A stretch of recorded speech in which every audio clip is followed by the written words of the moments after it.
blessings, everyone. Everyone, we thank you another time as you join us, as we discuss the immune system. We want everybody to understand that your immune system is so important.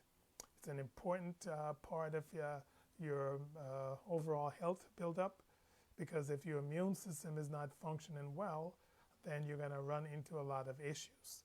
We're going to continue our talk today, and we're going to talk a little bit about how does the immune system work. All right, and I'm just have to define a few terms for you as we cover that, how it works. We're going to define a few terms for you, and you need to understand these terms so that you can then have a better understanding of the immune system. So the first one is an antigen, and it's actually a short for an antibody generator. So it is like a toxin or any foreign substance that can be in the environment. It's going to be environmental substance. It can be a chemical, it could be a bacteria, it could be a virus, it could be pollen. But when the antigen enters the human body after sensing the presence, it triggers basically your immune system. All right, so that's really the important part, that the antigen is going to trigger, what you do, and then your body then develop a response to this material that is foreign to your body.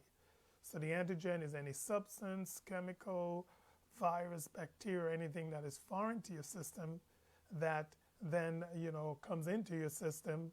But then it's important that you understand that this is going to be what then generates an antibody, which is the next term that I will define for you.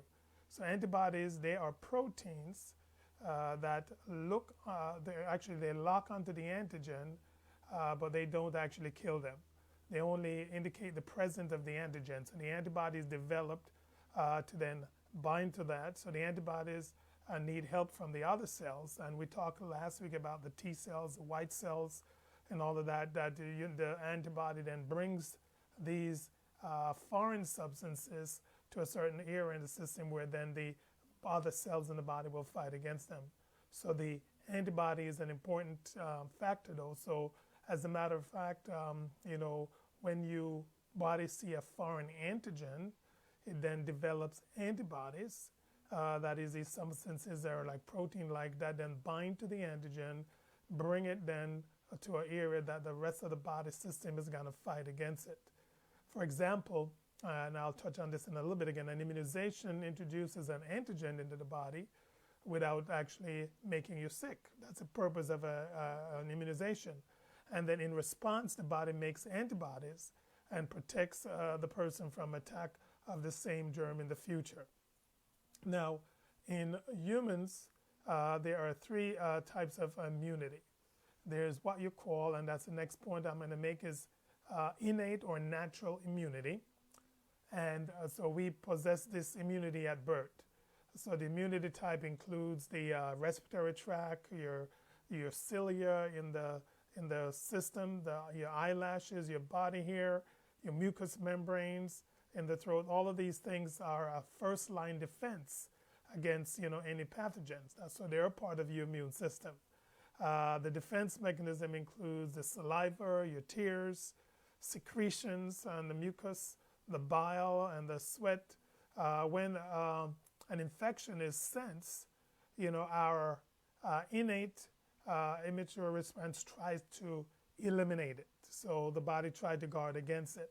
So in case a pathogen passes by the first stage of defense, then basically you're then going to have what we call acquired, you're going to have adaptive or acquired immunity. So you gain these type of immunity through life when you go through immunizations is one of those adapted or acquired immunity. And then your body then develop defense mechanism to fight against future things. All right. And then, of course, the one other thing I mentioned before we wrap up today is the passive or borrowed immunity. So this type of immunity is not per persistent, because it's for a short time. For example, at birth, a child has regular antibodies from their mother.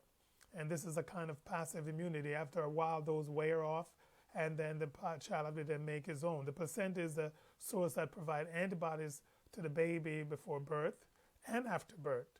And then the baby gets over that also from the mother's milk. They get certain things. So after a while, they get that borrowed or passive immunity. So that's why some infants are able to fight off some diseases, even though they have not seen them before. So these different immunity types help us to develop the understanding about what the immune system is and how it works. So basically for today, and that's just a quick tutorial on how the immune system works and how the overall system works. So you want to realize that antigens are foreign substances that are presented to the body. The body then makes antibodies to give you that more acquired immunity. There's some natural things that the body does, your saliva, your nose hairs, your tears, all of that stuff to kind of get away. Impurities are the first defense in the immune system, but then comes the rest of the system that kicks in. And then when the antibodies are formed, they will then bind to when an antigen presents itself to the body again, they will bind to the antibody, and then they will bring it to the fighting cells that will try to destroy it and kill it and remove it from your system.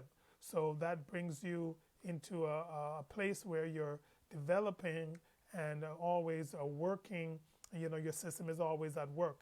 And that's why, as we said from last time, is you want to make sure that you are eating well, you're eating healthy, you're protecting your body as much as you can, you're getting enough sleep, so that the body can go through the natural functions to build up the defense that it can then defend against all the other things that comes about.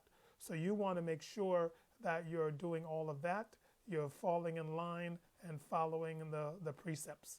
So we will continue our discussion most likely next week. We will still be discussing the immune system. I'm going to break down the whole immune system over a course of weeks so you can get a great understanding. So after this, I want everybody to be, then I will give you some tips further weeks of how to boost the immune system even more than the natural boost that your body is involved in. So the key thing is also don't be afraid of, don't be afraid of, the fact that you're maybe exposed to something. Don't get, disheartened and down by that, but do whatever you can to have a healthy body so that your body can fight off. I mentioned it last week a little bit, is that, even though you may have fevers that the body have, and don't be afraid. Fever is not a thing to be afraid of. It's a thing to realize that your body is fighting, all right? And your body is fighting, and therefore don't worry, but just do what you need to do and let your body fight off what is going on. If you have a healthy body, then you're going to have a better chance because your body is going to do what is right to fall in line and to have everything done. We thank you all, those that watch. Please share this video with everybody that you know and have them to join in. Tell them to like my Facebook page, and that way they can be told when we're on next time and they can join in. Everybody have a blessed weekend, blessings, and just stay healthy, keep your immune system charged up, stay tuned for more. Blessings one and all.